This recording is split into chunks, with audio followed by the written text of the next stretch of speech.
नमस्कार, श्री कुकिंगमध्ये तुम्हा सर्वांचे खूप खूप स्वागत आहे। तर मी आज तुम्हाला बनवून दाखवणार आहे झटपट होणारे कुरकुरीत मक्याची भजी। इथं मी 3 मक्याचे कणस असे सोलून घेतलेले आहेत।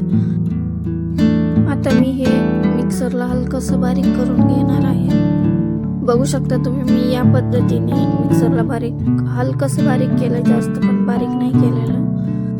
हे बघा, इथं मी सर्व मिक्सरला फिरवून घेतलेलं आहे।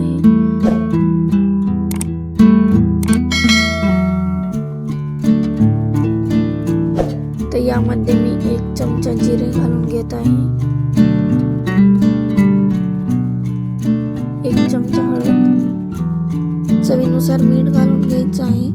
तर मी इथे एक वाटण तयार करून घेतलेलं आहे। 7 ते 8 हिरव्या मिरच्या, 7 ते 8 लसूण पाकळ्या आणि 1 इंच आलं घेतलं आहे मिक्सरला बारीक करून, ते घालून घेऊया। 1 कांदा बारीक चिरून घेतलेला आहे, ते घालून घेऊ आणि कोथिंबीर। हे सर्व आता मिक्स करून घ्यायचं आहे।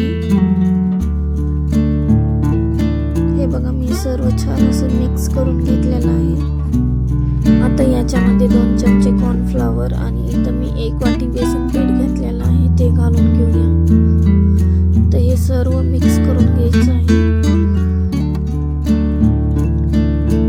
हे बघा, इथं मी सर्व छान असं मिक्स करून घेतलेलं आहे। इथं मी थोडं पण पाणी वापरलेलं नाही। तर यामध्ये मी 1 चमचा ओवा टाकून घेत आहे, हे बी मिक्स करून घेऊया। मस्त असं पीठ मिक्स करून झालेलं आहे। हे बघा, अशा पद्धतीने पीठ मिक्स करून घ्यायचं आहे, जास्त पातळ पण नाही करायचं। इथं मी तेल गरम होण्यासाठी ठेवलेलं आहे, तेल गरम झालेलं आहे। तर यामध्ये आपण भजी सोडून घेऊया, जास्त पण मोठे मोठे नाही सोडायचे, बारीकच करायचे आहे। हे बघा, मी इथं सर्व भजी सोडून घेतलेले आहेत। आता हा तेलाचा फेस कमी झाल्यानंतर आपल्याला भजी पलटून घ्यायची आहे। हे बघा, इथं तेलाचा हलकासा फेस कमी झालेला आहे। आता मी ही भजी पलटून घेत आहे।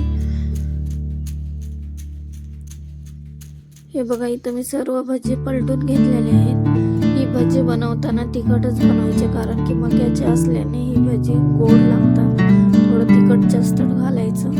हे बघा, भजी छान असे तळून झालेले आहेत। आता आपण ते काढून घेऊया। हे भजी खायला एकदम मस्त असे लागतात आणि बाहेरून कुरकुरीत आणि आतून एकदम सॉफ्ट असे लागतात। तुम्ही नक्की ट्राय करा। तर तुम्हाला ही मक्याच्या भजीची रेसिपी कशी वाटली ती मला नक्की कमेंट करून सांगा। रेसिपी आवडली असेल तर लाईक आणि शेअर करायला अजिबात विसरू नका। अशाच नवनवीन रेसिपी पाहण्यासाठी चॅनलला सबस्क्राईब करा। धन्यवाद।